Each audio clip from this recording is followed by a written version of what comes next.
Bonsoir ou bonjour, selon l'endroit où vous êtes.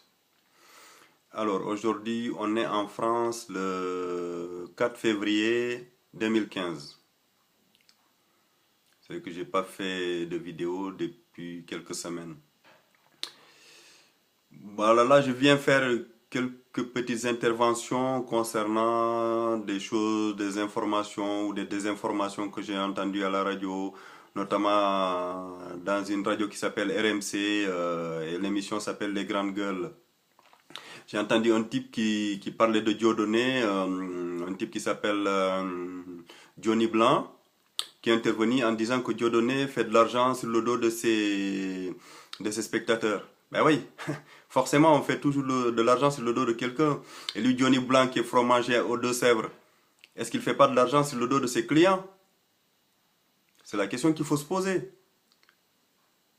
Hein? Parce que est-ce qu'il vend son fromage au prix qu'il a acheté le lait? Ça m'étonnerait fort bien. Donc je pense qu'il faut que ces gens-là arrêtent ça, c'est complètement imbécile et débile quoi. On ne peut pas dire que quelqu'un fait de l'argent sur le dos de quelqu'un. De toute façon, on fait toujours de l'argent sur le dos de quelqu'un d'autre, quel que soit notre travail.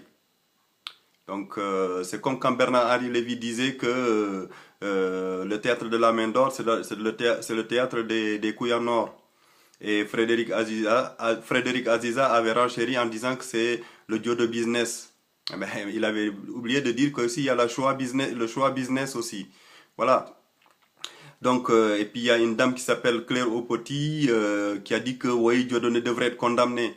Ben écoutez, si cette dame fait une prescription de loi ou si elle donne des ordres aux juges, ben n'a qu'à le dire, elle n'a qu'à aller leur dire de le condamner ou bien même de l'exécuter. Moi, ça ne me dérange pas.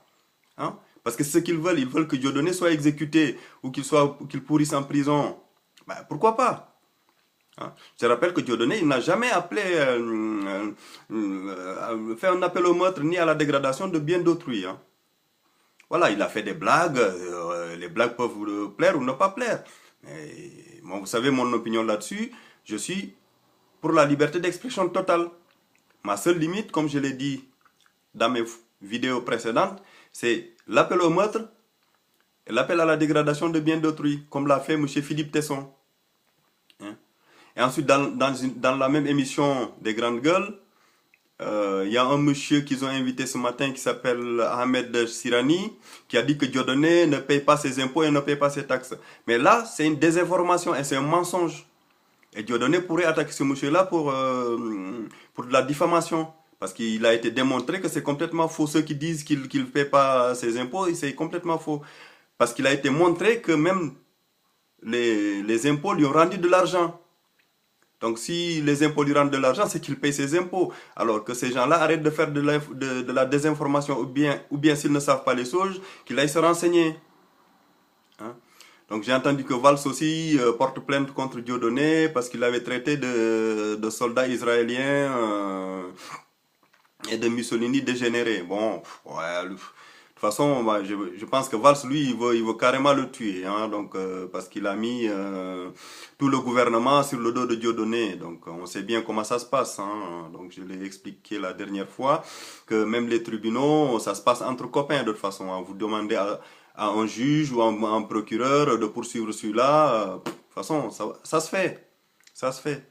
Moi, ce que je demande, c'est aux juges qui sont épris vraiment de justice de ne pas suivre ces gens-là. D'appliquer la loi telle qu'elle est. Tout simplement. De pas tomber dans l'émotion en disant que oui, celui-là il a fait ça en tel moment, il faut le condamner. Non. Je répète encore, pourquoi les politiques interviennent dans les cadres judiciaires en disant qu'il faut que quelqu'un soit sévèrement puni ou sévèrement condamné? Ça veut dire qu'ils donnent un ordre aux juges et aux tribunaux. Hein? Je rappelle que leur rôle, c'est de voter des lois. S'ils votent des lois, ben, il y a des gens qui sont censés appliquer ces lois-là. Ils n'ont qu'à les laisser appliquer les lois. C'est tout. Ils n'ont qu'à dire à un juge de condamner quelqu'un plus sévèrement ou moins sévèrement ou de le condamner durement ou moins durement. Hein?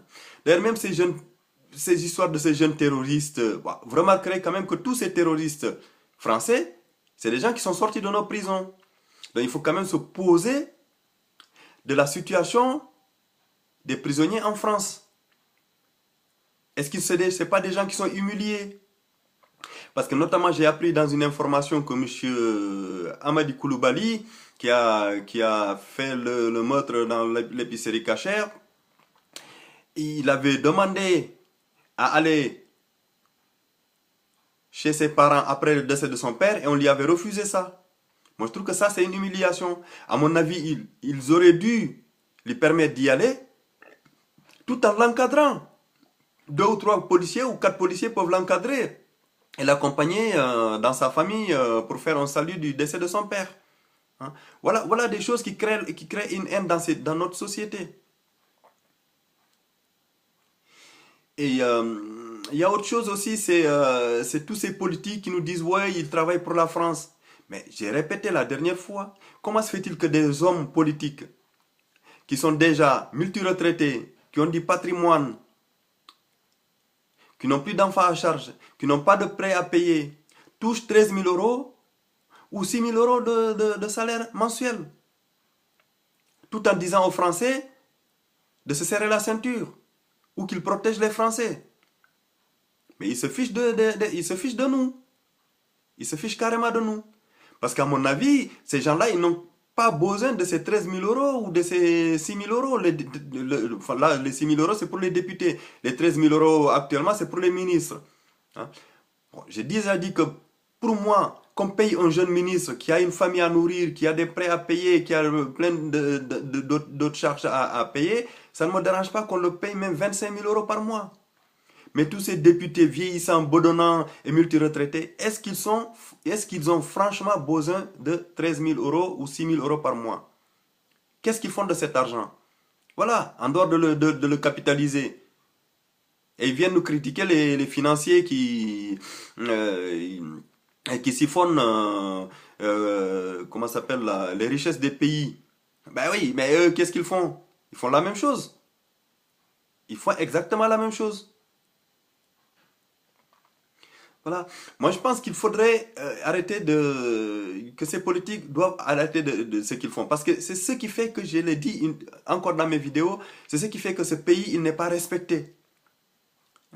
Parce que si vous avez des hommes qui dirigent un pays, qui racontent n'importe quoi, selon leurs émotions, qui pondent des lois de façon émotionnelle, mais évidemment, hein, parce que vous savez que quand on condamne des gens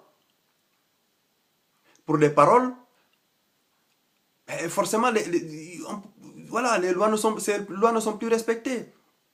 Je rappelle en plus que les jeunes qu'on dit terroristes là, mais eux ils s'en fichent de mourir. Hein. Eux ils sont prêts à mourir pour leurs idéaux. Et le danger de la France c'est ça. C'est qu'en fait c'est des Français c'est des jeunes qui sont nés en France, malgré que leurs parents viennent de l'étranger, mais c'est des jeunes qui sont nés en France. Et d'ailleurs même il y a des Français de souche qui se convertissent à l'islam et qui deviennent aussi dangereux que les autres. Hein? Et je pense que, à mon avis, ces gens-là, il faudrait, quand on les condamne pour des petits délits, les condamner pour des travaux d'intérêt généraux. Parce que si on les met en prison, c'est qu'on les humilie. Ça, il ne faut pas l'oublier. Pour certains gens, c'est de l'humiliation. La prison, c'est de l'humiliation. Parce que normalement, une prison est faite pour écarter quelqu'un de dangereux de la société, de façon temporaire. Mais si dans ces prisons, ces gens-là sont humiliés et qu'on leur fait n'importe quoi, vous savez que dans nos prisons ne sont pas reluisants. On a été condamnés plusieurs fois par Amnesty International et par les institutions internationales pour la maltraitance de prisonniers en France. Hein. Donc voilà. Et à mon avis, si on respectait ces prisonniers-là, bon, je ne dis pas de les traiter comme des gens qui n'ont rien fait, non. Mais je dis seulement les respecter dans leur dignité, ne pas les humilier. Je pense que les choses se passeraient mieux. Et que ces politiques arrêtent de nous raconter des imbécilités. Hein, de dire que oui, celui-ci doit être puni, celui-ci doit être puni. Et arrêter cette histoire d'antisémitisme et de racisme. Hein, que les gens s'expriment. Même si c'est des paroles racistes, et alors? Et alors, si c'est des paroles racistes ou même haineux, et alors? Du moment que la personne n'appelle pas à tuer quelqu'un ou à dégrader ses biens, eh bien, on s'en fiche. On s'en fiche. On devrait même s'en ficher tous. Si quelqu'un dit des choses qui ne conviennent pas, je l'ai déjà dit, on l'appelle au débat. On lui explique que ce qu'il a dit est faux. C'est tout. Il n'y a pas besoin de le condamner pour ça.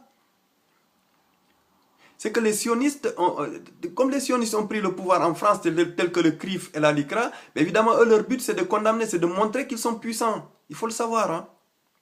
Parce que toutes les composantes de la communauté française, on peut les critiquer. Il n'y a que les juifs sionistes qui font condamner les gens dès qu'on les critique. Dès qu'on critique Israël, qu'on met en cause certaines parties de la Shoah, et enfin de la Shoah du génocide des Juifs, de l'Holocauste, voilà.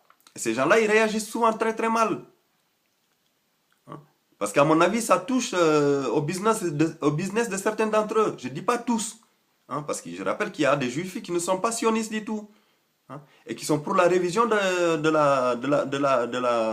l'Holocauste et de l'histoire de la Deuxième Guerre mondiale. Mais les sionistes, eux, ils n'en veulent pas. Hein, parce que je rappelle, comme disait Hervé Ryssen, il faut savoir qu'il y a des Juifs qui ont participé même au massacre en Union soviétique. Hein, au massacre communiste. On dit que c'est des communistes, mais oui, mais il faut dire que parmi eux, il y avait des Juifs. Et je rappelle aussi qu'il y a des Juifs qui ont fait l'esclavage. Il ne faut pas oublier tout ça. Voilà. Donc tous ces gens qui nous racontent que oui, la société française va mal. D'accord, la société française va mal. Mais si on éduquait les gamins comme il faut, si on laissait les enseignants faire leur travail, hein, et ne pas faire que des parlottes, comme fait actuellement Madame Najat Vallaud-Belkacem, voilà. Donc ce matin, j'entendais un enseignant dire qu'elle avait supprimé la discipline à l'école. Hein, tout en disant qu'elle va rétablir l'autorité dans les écoles. Vous vous rendez compte quand même? On supprime par derrière la sanction prônée par les enseignants et devant on dit qu'on institue l'autorité. Mais c'est n'importe quoi. Je pense qu'il faudrait que ces hommes politiques apprennent à écouter les gens qui sont sur le terrain. À mon avis, notre pays n'ira que mieux en écoutant ces gens-là. Je ne dis pas d'appliquer ce qu'ils disent, mais de les écouter, de réfléchir à ce qu'ils disent et de les faire participer aux décisions surtout. C'est ça qui est important. Donc tous ces radios telles que RMC, qu'ils arrêtent de raconter des bêtises sur n'importe qui et n'importe quoi. D'ailleurs, j'ai remarqué que dans cette émission des Grandes Gueules, on n'invite jamais quelqu'un qui dit des choses contradictoires. Les gens qui sont invités sont toujours dans le même sens. Toujours. Je rappelle que par exemple, un type comme Eric Brunet, dans Carrément Brunet, il a fait 4 émissions sur l'histoire de la fuite des Juifs en France, des Juifs qui sont agressés. Voilà. Ça fait 4 émissions qu'il a fait dessus. Il a fait une fois sur Dieudonné. La deuxième fois, c'est sur les médecins juifs qui sont agressés dans les hôpitaux. La troisième fois, c'était sur la fuite des Juifs de France vers Israël. Et la quatrième fois, c'était récemment, après les attentats du 7 janvier hein, à Paris. Donc voilà. C'est pour ça que les hommes politiques nous disent qu'il faut enseigner l'Holocauste. Mais oui, mais c'est que la plupart des gens ont l'impression que l'Holocauste est trop souvent enseigné.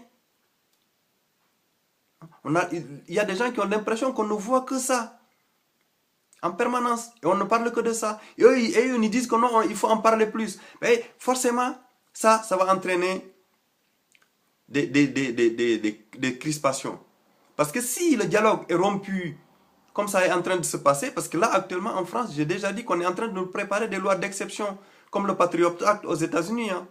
Parce que j'ai déjà entendu dire, Madame Valérie Pécresse dire qu'il faut faire un Patriot Act à la française. Hein. Je l'ai entendu dire ça. Encore sur RMC toujours. Alors, je reviens aussi sur l'affaire DSK. Moi, je vous promets qu'on en parlera peut-être dans quelques temps, que Dominique Strauss-Kahn ne sera pas condamné pour l'affaire du Carleton de Lille. Il ne sera pas condamné.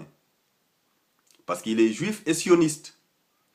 Et à mon avis, en France, on peut condamner un juif, mais un sioniste, en général, c'est rare qu'il soit condamné. D'autant plus que s'il est franc-maçon, alors là, vous êtes sûr qu'il passera à travers les mailles du filet des tribunaux. Hein.